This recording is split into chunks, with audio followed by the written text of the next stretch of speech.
Assalamualaikum warahmatullahi wabarakatuh. Saya Selatur Rahmah, NIMT 2019-4099 akan mempresentasikan makalah kami, materi 11 tentang konsep, prinsip, dan langkah-langkah dalam mengembangkan RPP tematik terpadu berbasis PBL, TPACK, dan HOTS. Pertama, konsep pengembangan RPP tematik terpadu. Rencana Pelaksanaan Pembelajaran atau RPP adalah rencana yang menggambarkan prosedur dan pengorganisasian pembelajaran untuk mencapai satu kompetensi dasar.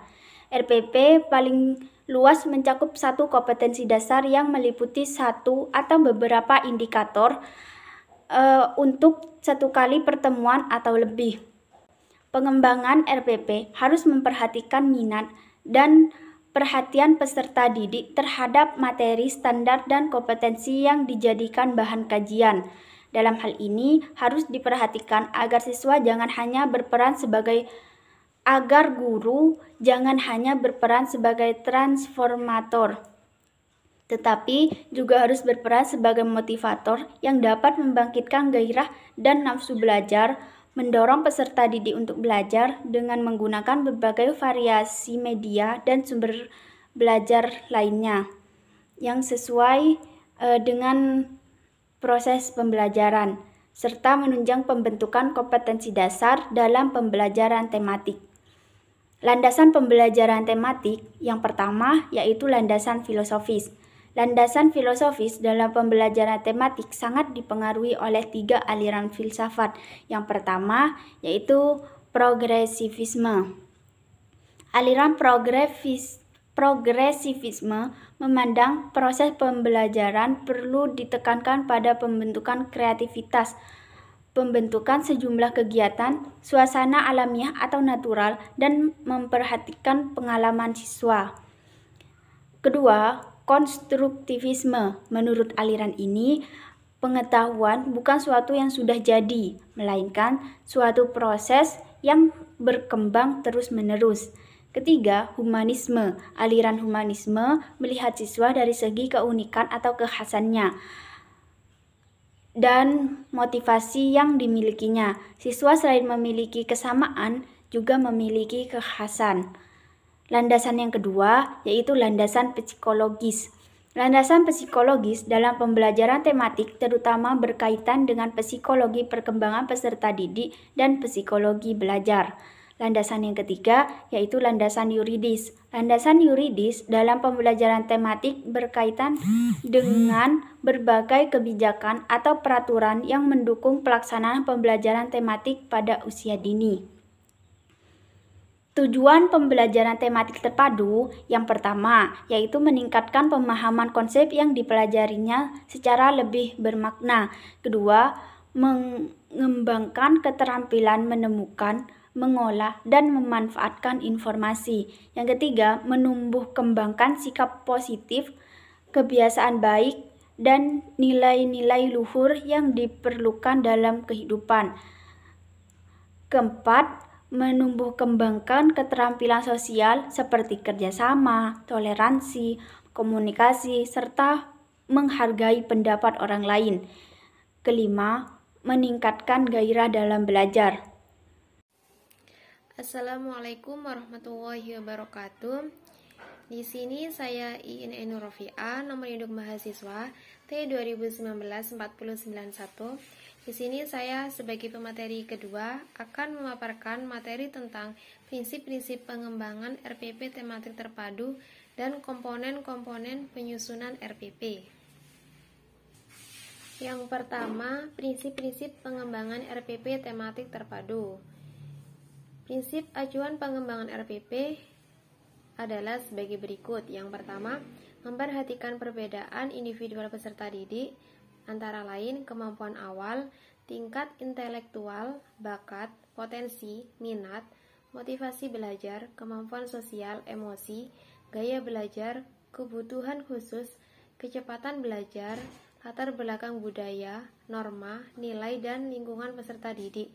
Yang kedua yaitu mendorong partisipasi aktif, kooperatif, dan kemauan melakukan problem solving atau peserta didik giat melakukan pemecahan masalah secara sederhana.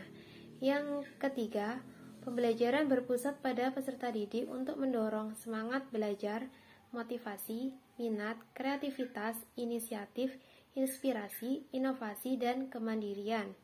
Yang keempat, mengembangkan budaya membaca dan menulis yang dirancang untuk mengembangkan kegemaran membaca, pemahaman beragam bacaan, dan berekspresi dalam berbagai bentuk tulisan. Yang kelima, mendorong pemberian umpan balik dan tindak lanjut.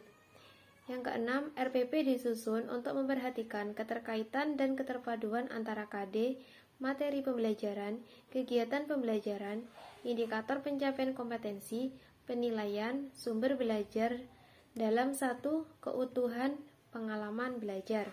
Yang ketujuh, mengakomodasi pembelajaran tematik terpadu, keterpaduan, lintas mata pelajaran, lintas aspek belajar dan beragam budaya, dan prinsip yang terakhir yaitu RPP dikembangkan dengan menerapkan teknologi informasi dan komunikasi secara terintegrasi, sistematis, efektif sesuai dengan situasi dan kondisi.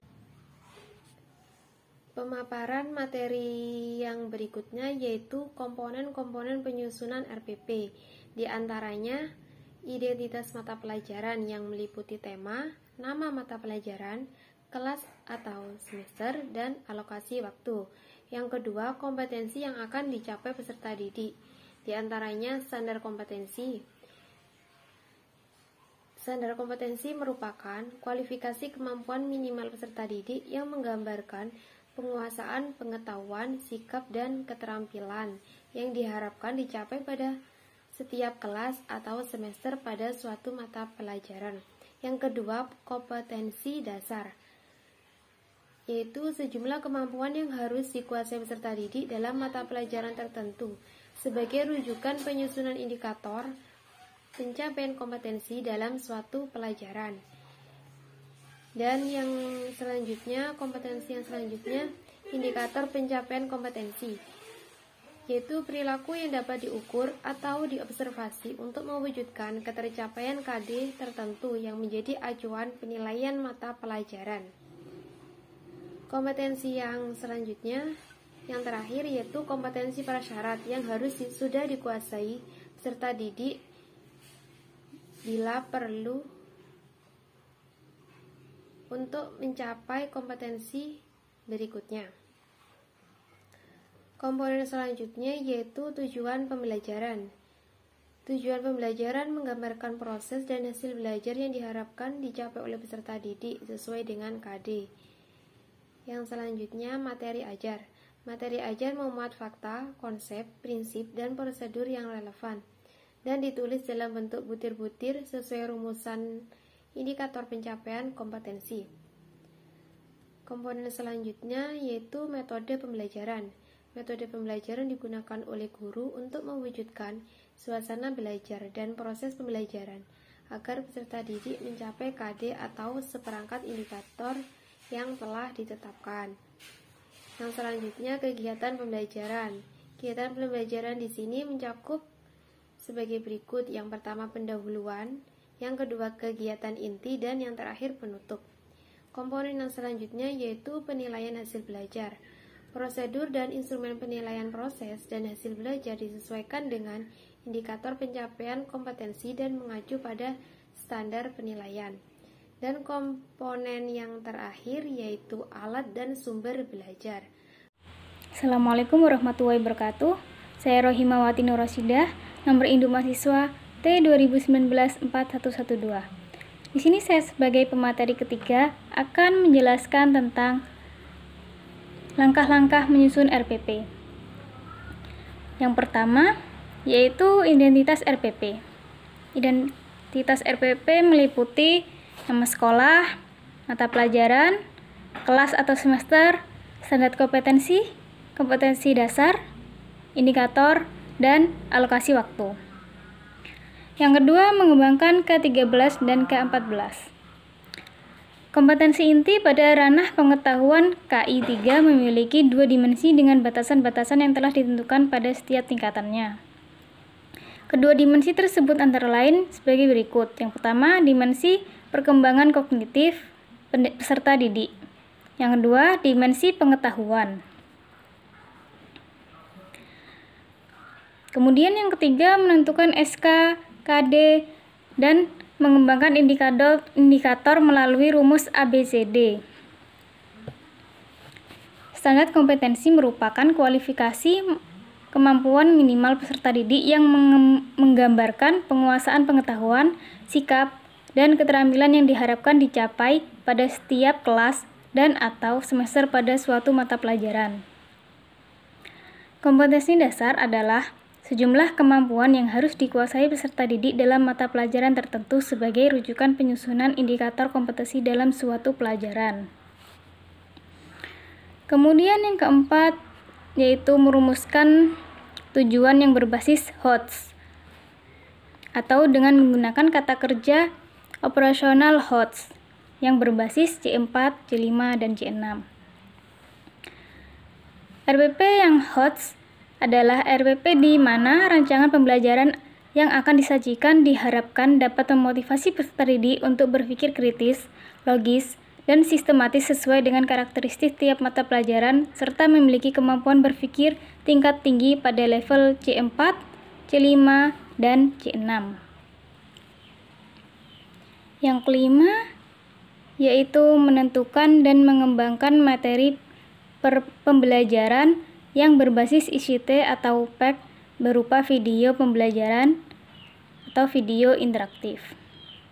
Secara umum, perangkat yang diperlukan untuk mengembangkan media pembelajaran berbasis ICT meliputi perangkat keras dan perangkat lunak. ICT atau TIK mencakup semua teknologi yang dapat digunakan untuk menyimpan, mengelola, menampilkan, dan menyampaikan informasi dalam proses komunikasi. Berbagai upaya telah dilakukan oleh dunia pendidikan untuk meningkatkan kualitas pendidikan, khususnya kualitas pembelajaran melalui pemanfaatan ICT. Selain fungsinya sebagai alat bantu pemecah masalah manusia, ICT juga dapat dimanfaatkan untuk mendukung proses pembelajaran. Kemudian yang terakhir, yaitu yang keenam, menentukan kegiatan pembelajaran yang berbasis HOTS, PEC, dan memenuhi 4 unsur keterampilan abad 21. Dalam pembelajaran berbasis HOTS harus membuat siswa aktif dalam berpikir. Oleh sebab itu, guru harus mempersiapkan tugas-tugas atau soal yang dapat membuat siswa berpikir kreatif, kritis, dan dapat menyelesaikan masalah. Untuk menyiapkan peserta didik agar memiliki kompetensi baik sikap spiritual, sikap sosial, pengetahuan, maupun keterampilan agar nantinya unggul dalam persaingan global abad 21 ini. Keunggulan ini ditunjang dengan mengembangkan keterampilan abad 21 seperti critical thinking, creative thinking, collaborating, dan komunikasi. Sekian dari saya, terima kasih. Assalamualaikum warahmatullahi wabarakatuh.